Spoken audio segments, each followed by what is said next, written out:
सास ने बांझ गाय और बहू को कसाई को बेचा, लेकिन गाय ने खूंटा तोड़कर आंगन में गड़ा वो मुर्दा उखाड़ दिया, जिसे देख पुलिस भी कांप उठी। और जिस सास को अपनी रईसी और रुतबे पर घमंड था, वो उसी गाय के पैरों में गिरकर अपनी जान की भीख मांगने लगी। नमस्कार दोस्तों, मैं आपका बेटा विवेक। आज की कहानी एक मूक पशु और एक लाचार बहू के उस रिश्ते की है जो खून के रिश्तों से भी गहरा होता है।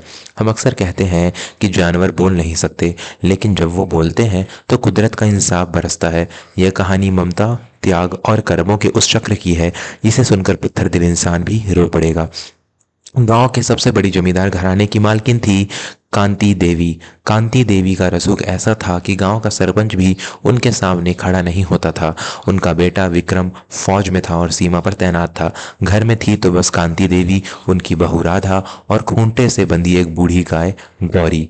राधा एक बेहद सुशील और संस्कारी बहू थी, लेकिन उसकी किस्मत में माँ बनने का सुख नहीं लिखा था। शादी के 5 साल हो गए थे, लेकिन उसकी गोद सूनी थी। और संयोग देखिए, घर की गाय गौरी भी पिछले 3 साल से बछड़ा नहीं दे पा रही थी और नहीं दूध देती थी।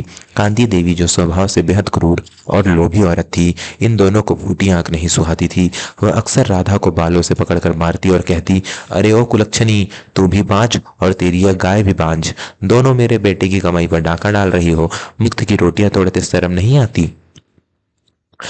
राधा चुपचाप अपने आंसू पी लेती। उसका एकमात्र सहारा वो गौरी गाय ही थी। जब सास उसे मारती या भूखा रखती तो राधा चुपके से गौरी के पास जाती, उसके गले लगकर रोती और अपनी सूखी रोटी का आधा हिस्सा उसे खिला देती।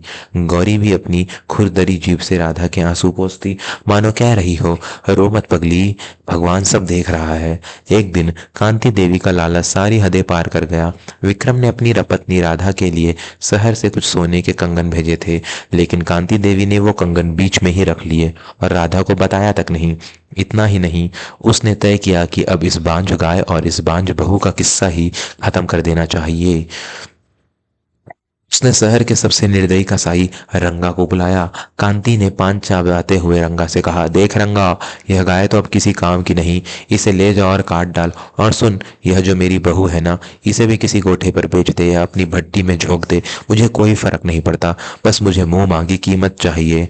रंगा कसाई ने अपनी मूछों पर ताव दिया और नोटों की गड्डी कांति के हाथ में थमा दी। चिंता मत करो मालकिन, आज रात तक दोनों का नामो निशान मिट जाएगा। शाम ढलते ही रंगा अपने आदमियों और एक बड़े ट्रक के साथ हवेली आ पहुंचा। राधा अपनी कोठरी में बंद थी। जैसे ही रंगा ने गौरी गाय का रस्सा खोला, गौरी जोर जोर से रंभाने लगी। उसकी आवाज में इतना दर्द था कि पूरा मोहल्ला सिहर उठा। राधा ने खिड़की से देखा कि उसकी माँ समान गाय को कसाई ले जा रहे हैं। उसने दरवाजा तोड़ने की कोशिश की, चिल्लाई, माँ जी, अनर्थ मत कीजिए, गौरी को मत बेचिए, वो आपकी बेटी जैसी है। लेकिन कांति देवी ने हंसते हुए राधा के कमरे के बाहर वाला ताला लगा दिया। दोस्तों, जरा सोचिए उस मंजर के बारे में। एक तरफ एक बेजान जानवर मौत के मुंह में जा रहा है और दूसरी तरफ एक बेबस बहू कैद है। क्या पैसों की भूख इंसान को इतना बड़ा राक्षस बना देती है? क्या एक माँ का दिल इतना काला हो सकता है? अगर आप भी गौ माता में 33 कोटि देवी देवताओं का वास मानते हैं और औरतों की इज्जत करते हैं, तो अभी इसी वक्त इस चैनल को सब्सक्राइब और करें और लाइक बटन दबाकर इस धर्म युद्ध में हमारा साथ दें। आपका एक लाइक इन बेजुबानों की आवाज बन सकता है। रंगा कसाई ने गौरी को लाठियों से मारना शुरू कर दिया ताकि उसे ट्रक में चढ़ा सके। गौरी अपनी जगह से टस से मस नहीं हुई। उसकी आंखों से टप टप आंसू बह गिर रहे थे। तभी कांति देवी ने राधा के कमरे में जाकर उसे बालों से घसीटते हुए बाहर निकाला। चल, अब तेरी बारी है। आज इस घर से दो बलाएं एक साथ विदा होंगी। राधा कांति देवी के पैरों में गिरकर गिड़गिड़ाने लगी, माँ जी, मुझे मार डालिए, लेकिन मुझे बेइज्जत मत कीजिए, मैं आपके बेटे की अमानत हूँ। कांति ने राधा के मुंह पर ठोकर मारी। मेरा बेटा तो फौज में है, उसे क्या पता चलेगा, मैं कह दूंगी तू बीमारी से मर गई।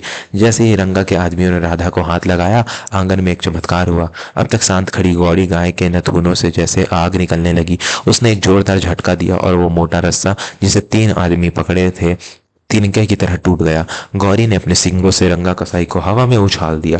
वो 10 फीट दूर जाकर गिरा और उसकी चीख निकल गई। बाकी गुंडे डर के मारे भाग खड़े हुए, लेकिन गौरी वहां नहीं रुकी।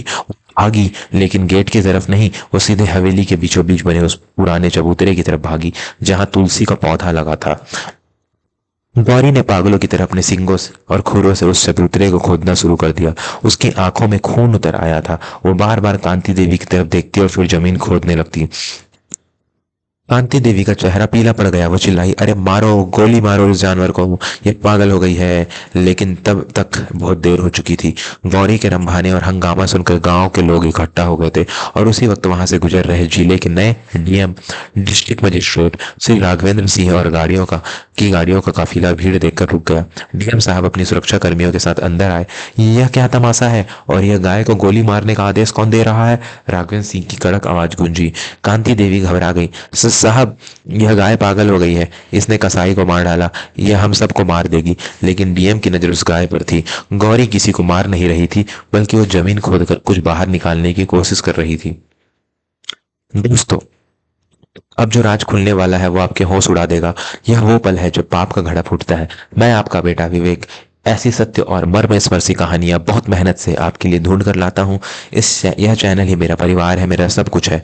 लेकिन सच कहूँ तो आर्थिक संघर्ष कभी कभी मेरे हौसलों को तोड़ने लगता है। अगर आपको लगता है कि मैं समाज की आंखों से पट्टी हटाने का नेक काम कर रहा हूँ, तो कृपया नीचे दिए गए सुपर थैंक्स बटन के जरिए या चैनल की मेंबरशिप लेकर मेरी मदद करें। आपका छोटा सा योगदान मुझे और मेरे बूढ़े माता पिता को सहारा देता है। मैं जानता हूँ आप मेरा साथ जरूर देंगे। डीएम राघवेंद्र ने पुलिस को इशारा किया। रुको, देखते हैं ये बेजुबान क्या कहना चाहती है, मदद करो इसकी। पुलिस वालों ने फावड़े मंगाए और उस चबूतरे को खोदना शुरू किया जहां गौरी इशारा कर रही थी। कांति देवी पसीने से नहा गई।